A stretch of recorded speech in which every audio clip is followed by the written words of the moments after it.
Hello, truth seekers. Prince Harry and Meghan Markle bone socket Doolittle. In this Doolittle Films Doodly Evening Edition, we get back to basics, exposing the truth beneath the glamorous veneer of Prince Harry and Meghan Markle. Welcome back, everyone. Now we turn to a few more thought-provoking comments sure to catch Meghan on her back foot today.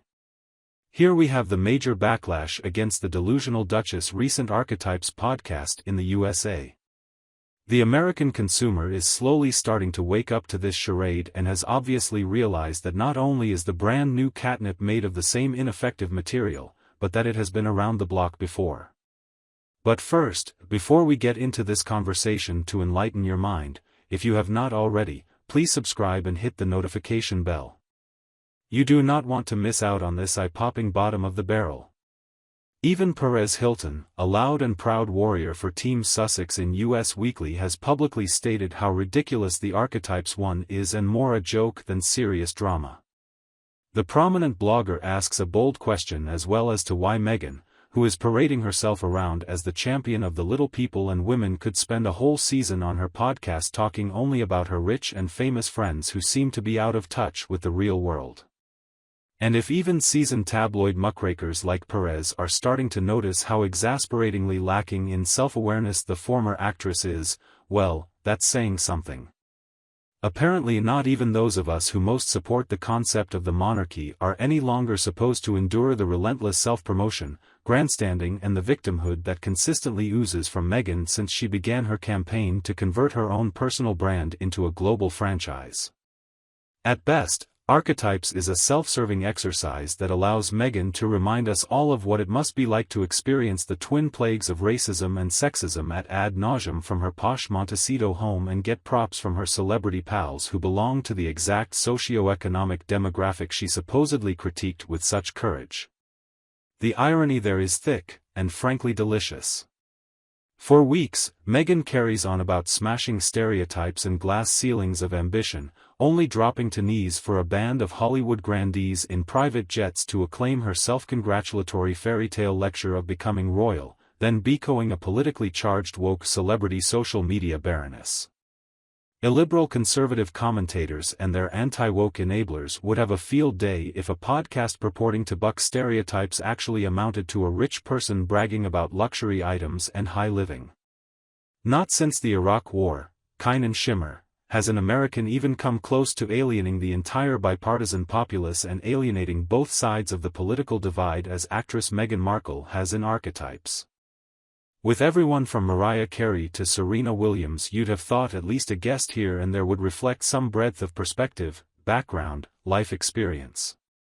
They were, instead, the swappable lineup of rich and influential people tripping over themselves to validate the Duchess's brazen hypocrisy, to further the divisive narrative she is peddling, that identity politics is something to use, to exploit, for your perceived greater good, and, if anyone objects, because you know they will, they are racists and they are silencing you. Meghan time and time again was on podiums calling out the barriers for young women of color contending with patriarchy and racism, wanting and needing to build their own dreams. But then she'd turn around and have flash of an attractive rich pop star pal like Mariah Carey going through same biracial, enterprising artist insecurities as if Mariah's $1 million video budget woes had a lick of drums to the faces of things people deal with in life every day. This just shows how out of touch Meghan's Spotify podcast is.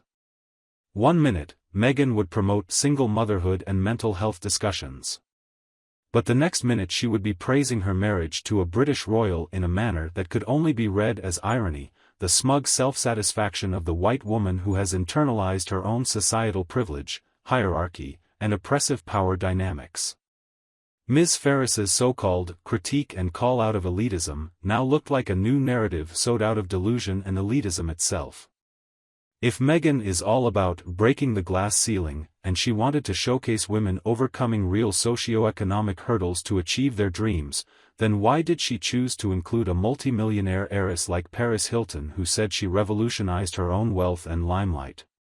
Real stories of resilience and adversity are never told, for the podcast prefers to glorify idealistic Hollywood tales about a little army of stunners and worshipping the godly figures within them. The Duchess of Delusion has a penchant for what most would consider the highbrow and sophisticated.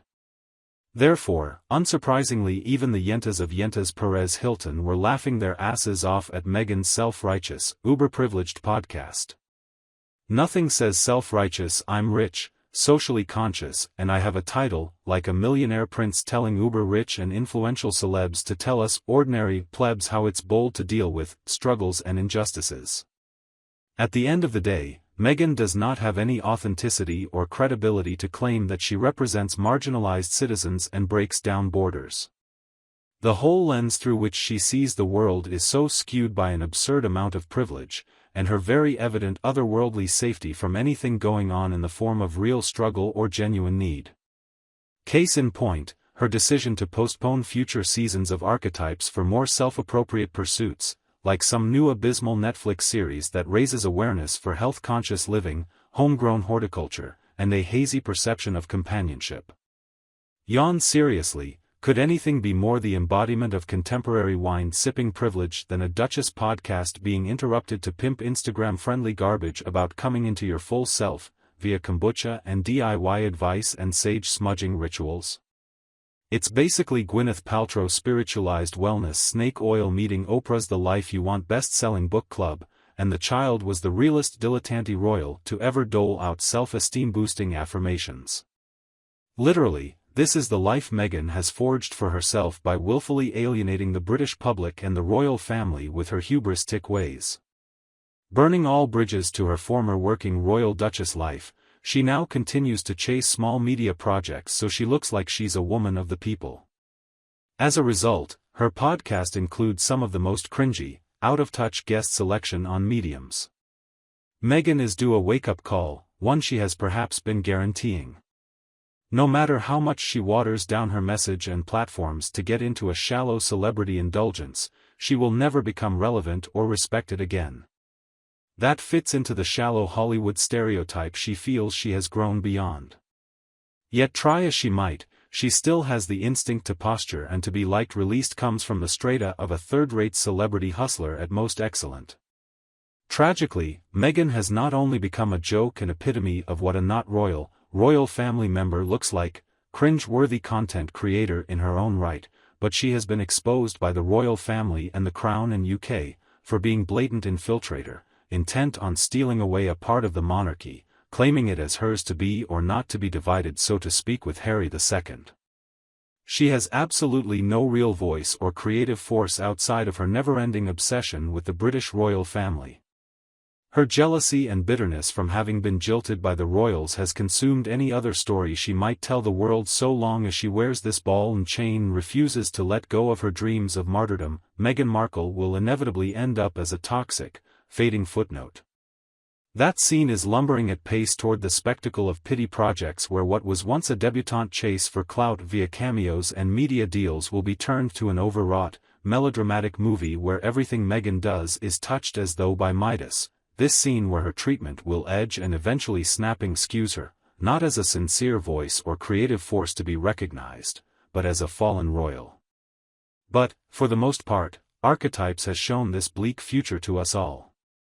Meet Meghan, a woman who wants you to believe she is the Martin Luther King of the disenfranchised, all while clinking champagne glasses on her virtual red carpet, hidden away from any real adversity, instead reducing their mini-overcoming insurmountable odds in their life to some trite minute-long commercial on why they deserve a bigger video budget. This is ridiculous, and the public knows that this is self-parody. Truthfully, Meghan is not a salt-of-the-earth type and does not possess the self-awareness or empathy to ever be anything remotely close to a person of influence, given her crippling bow-legged state, which she seems to be experiencing a slow recovery with her continued do-nothing boycotts for attention. She does not actually relate to the hardships of individual people, as much as she condescends and pretends to listen while taking swigs of processed green juice and other expressions of performance. What do you think about this? Share your views in the below comments. Check back for more captivating tales and shocking truth on our YouTube channel. Please, take a moment to like and subscribe. Until next time. Thank you for watching. Be sure to come back soon for more juicy information on the royals. Goodbye for now.